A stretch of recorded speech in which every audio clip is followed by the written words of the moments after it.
La paroisse de Bandol est l'une des plus récentes du diocèse du Var, car la communauté de Bandol est née en 1715 au moment de sa séparation d'avec la Cadière.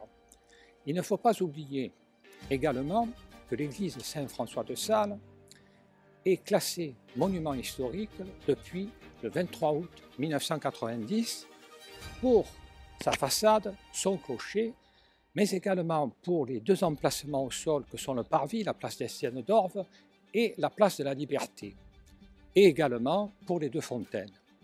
Lorsque François Boyer de Foresta imagina le plan de Bandol, il avait déjà l'intention de créer la future église à cet endroit. On le retrouve sur le premier plan cadastral de Fouques de 1829. Cette église de style jésuite est parfaitement orientée vers le Levant, vers l'est, de sorte que les gens de la mer, les navigateurs, lorsqu'ils entraient dans le port de Bandol, c'est la première chose qu'ils voyaient, ce qui les rassurait. Cette église fait environ 34 mètres de long, 9 mètres de large et 12 mètres de haut et se termine par une abside circulaire. Elle fait une surface d'environ 300 mètres carrés et se termine avec une hauteur de 16 mètres au niveau du dôme. En ce qui concerne la façade, on retrouve à la partie supérieure un fronton triangulaire constitué par un assemblage de rayons qui constitue une gloire. Au centre, un petit triangle avec le monogramme latin JHS qui rappelle le nom de Jésus-Christ.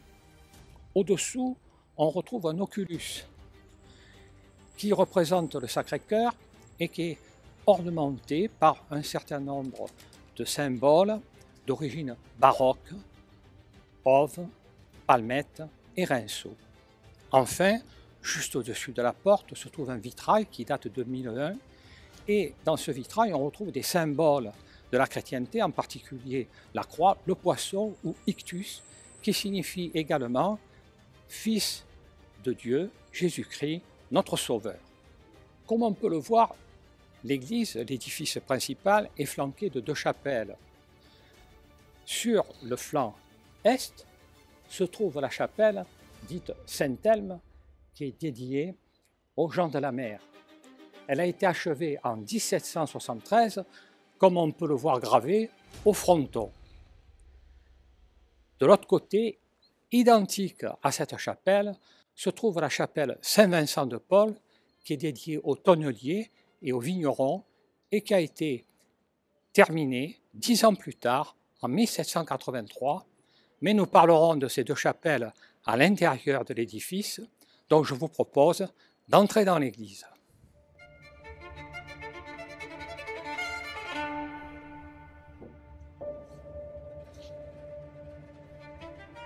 Nous sommes ici devant l'un des deux confessionnaux du XVIIIe siècle.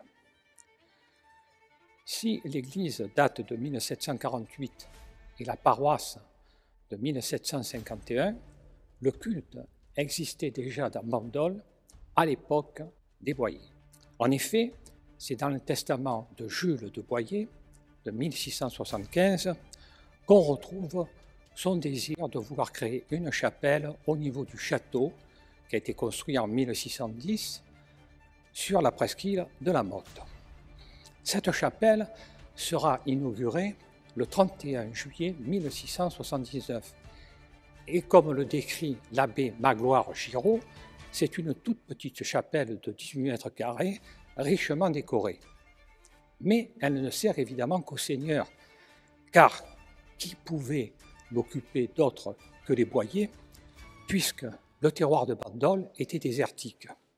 En effet, Bandol prendra naissance en 1715, d'abord par un arrêt royal signé par Louis XIV en janvier, puis par les actes de séparation et d'habitation signés en août de la même année. En 1719, le syndicat créé par les Bandolais demande aux consuls, qui sont l'équivalent du conseil municipal, le premier consul étant le maire, de créer une église, de fonder une paroisse au niveau de la commune. C'est probablement la peste de 1720 qui va précipiter les choses. En effet, l'église qui gère Bandol et l'église de la Cadière. Il faut donc transporter en charrette les morts de l'épidémie jusqu'à la Cadière. Les boyers décideront alors de prêter leur chapelle aux bandolés. C'est le premier desservant connu, Félix Fougeray, qui fera les premières célébrations, en particulier des célébrations évidemment funéraires, mais surtout des baptêmes, car il faut sauver l'âme des nouveau-nés avant qu'ils ne soient emportés par l'épidémie. Une première étape sera franchie lorsqu'en 1730, Monseigneur Henri de Belzunce, évêque de Marseille, transformera la chapelle du château non pas en paroisse, mais en succursale de l'église de la Cadière. En 1746, toujours le syndicat décide enfin de construire l'église, mais avec ses propres deniers, ce qui va évidemment provoquer des troubles financiers au niveau de la commune. Ils vont choisir comme maçon, un maçon bandolé, Joseph Suquet, et à cause de ces problèmes financiers, il faudra 2 ans pour achever l'église, qui sera donc terminée en 1748. Donc en 1748, lors d'une visite pastorale du même évêque, Henri de Belzunce, celui-ci va transformer l'église de Bandol en succursale de la Cadière, mais non pas en paroisse. Il faudra attendre 1751 pour qu'enfin une ordonnance épiscopale soit signée au château d'Aubagne par Henri de Belzunce pour enfin ériger en paroisse Bandol. Il choisit le premier prêtre, qui sera Joseph Guéroy, d'origine de la Cadière, et également le saint patron de l'église, qui sera saint François de Sales. François de Sales était l'évêque de Genève. Il arracha également la Savoie aux protestants. Il créa la Visitation et était également le saint patron des hommes de lettres, des journalistes. Il fut canonisé en 1665. On verra dans l'église un certain nombre de représentations, vitraux, statues, etc. de saint François de Sales. Et l'église de Bandol a récupéré 2 reliques, une de saint François de Sales et l'autre de Jeanne de Chantal, qui était sa fille spirituelle et grand-mère de la marquise de Sévigné. Ces 2 reliques se situent au niveau de la sacristie. Il s'agit de 2 minuscules fragments de chair, comme décrit dans l'Authentique. Le plafond de la nef centrale a été restauré en 1973. Les fresques étaient alors inspirées du dessinateur Ciro Orsi de la célèbre Scala de Milan. Il reste aujourd'hui ce qui figure au niveau de la coupole, c'est-à-dire une trinité avec la Vierge Marie et Saint Jean-Baptiste. Au contre-pendentif de la Trinité, on retrouve les 4 évangélistes, Saint Marc, Saint Matthieu, Saint Luc et Saint Jean. On retrouve également 2 vitraux au niveau de cette voûte.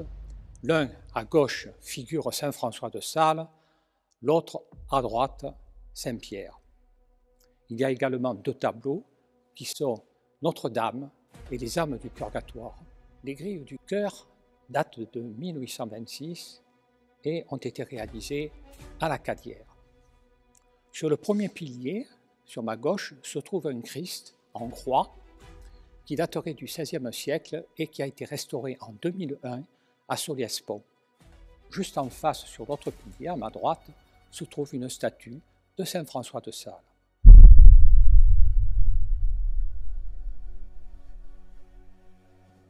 Bien vite, l'édifice central ne suffira plus aux bandolés et on va créer ces 2 chapelles sous l'impulsion d'un curé, Jean-Baptiste Cardon, qui d'ailleurs, durant une période, deviendra maire de la commune. Nous nous trouvons ici dans la chapelle Saint-Elme, qui est dédiée aux navigateurs et aux gens de la mer. Cette chapelle sera achevée en 1773, comme nous l'avons vu à l'extérieur. La date est gravée au fronton de la porte d'entrée. Derrière moi, un Christ d'origine espagnole, comme en témoigne sa figure allongée et qui daterait du XIIe siècle. Derrière, une scène récente de la vie bandolaise, une scène de pêche. Si l'on se retourne de l'autre côté, on retrouve face à face un vitrail de Saint-Elme ainsi que sa statue, un tableau récemment restauré de Saint François de Sales et tout au fond, un vitrail de Saint Vincent, patron des vignerons, en face, la statue de ce même saint. On assimile Saint-Elme à Piero González, qui est un moine dominicain espagnol du Moyen-Âge, protecteur des marins de la Galice et qui réalisa un certain nombre de miracles. Et très vite, on confondit Piero González avec Sant'Elmo, Saint-Elme, d'où le nom de la chapelle. Très vite, d'autres confréries souhaitèrent également construire une chapelle à leurs propres frais, ceci sous la pression de Jean-Baptiste Cardon.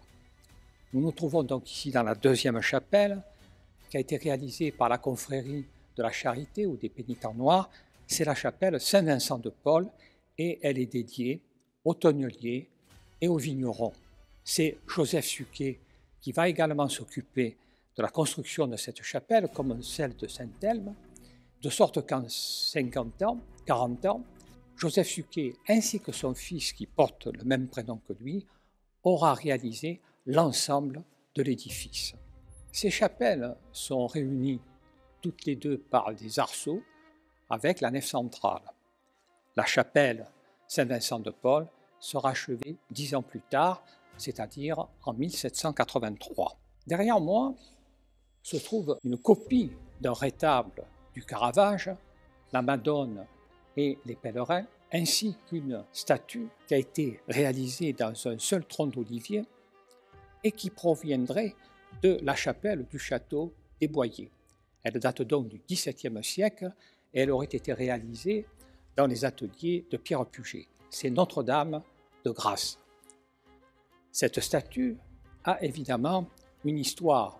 Au moment de la Terreur, c'est-à-dire pendant la Révolution, elle fut cachée par un bandolier du nom de Piche vers l'avenue Albert Ier, sous des sarments de vignes, et à cette place jaillit une source d'eau pure, alors que nous étions à quelques enclavures de la mer de la plage Baille. Un peu plus tard, après la séparation de l'Église et de l'État, elle fut également cachée, sensiblement au même endroit.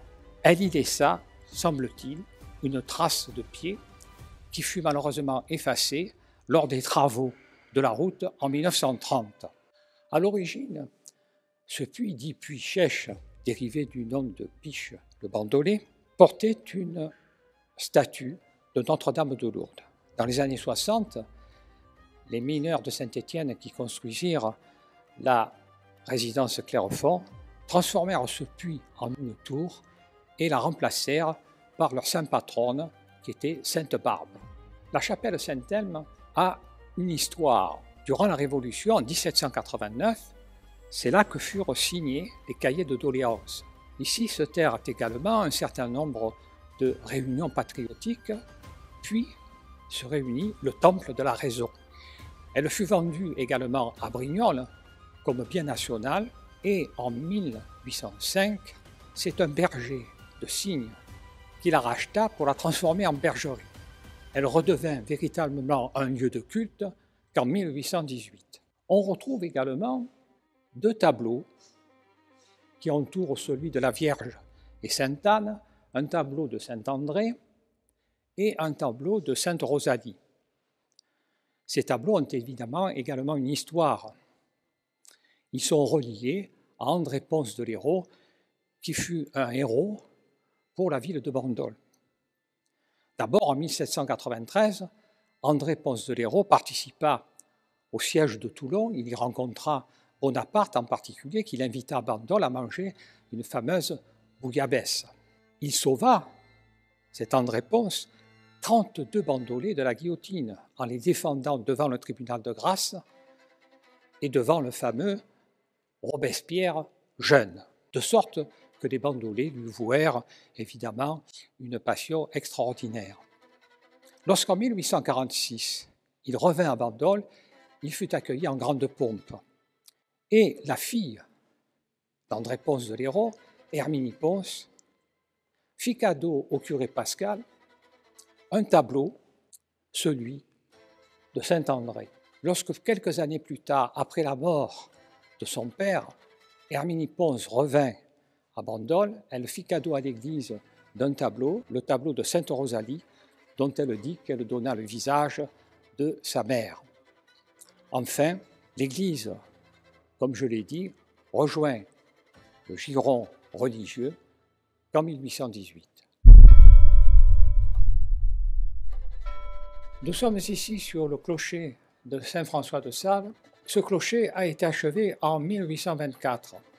On y retrouve 3 cloches, plus celle du campanile. Je me suis inspiré de l'analyse de Serge Port, qui est un spécialiste et qui fait partie de la Société française de campanologie. La première cloche date de 1835. En fait, il s'agirait d'une cloche de 1824 qui a été refondue par les ateliers Jean-Baptiste de Marseille. Chacune de ces cloches a un parrain, une marraine et une citation en latin. Dans le cas de celle-ci, qui est sans doute la plus importante, peut-être celle qui est derrière moi, elle fait 500 kg. Le parrain est le maire Pierre Allemand. Quant à la marraine, il s'agit de Madame Roudin, qui est l'épouse alors de l'adjoint Roudin. Quant à la citation latine, elle est toute simple, il s'agit « Venez fils, écoutez-moi, Marie ». La deuxième cloche date de 1868 et elle a été fondue par les ateliers Baudouin de Marseille. Le parrain est le maire Jean-Baptiste Blanchely. Quant à la marraine, il s'agit de Madame Marquand. La citation est un petit peu plus complexe. Le matin, le midi et le soir, je m'annoncerai, vous entendrez ma voix, sous-entendu Marie. Quant à la troisième cloche, elle date de 1951. Elle a été fondue dans les ateliers Paccard qui se trouvent à Annecy. Enfin, la cloche du campanile est sans aucun doute la plus ancienne cloche de Bandol. Elle date de 1822, c'est-à-dire du début de la construction du clocher. Nous avons vu que depuis la création de l'église Saint-François de Sales en 1748, les paroissiens ont eu plusieurs fois des raisons de douter. Il y a eu d'abord la période révolutionnaire avec l'exécution du curé Louis Jonquier, puis la période anticléricale d'Alfred Vivien, qui était un libre penseur. Mais à chaque fois, l'Église s'est redressée, restaurée, rechristianisée. Et à l'aube du troisième millénaire, on peut considérer que l'Église Saint-François de Sales est un cadre essentiel pour le lien social et religieux de la commune.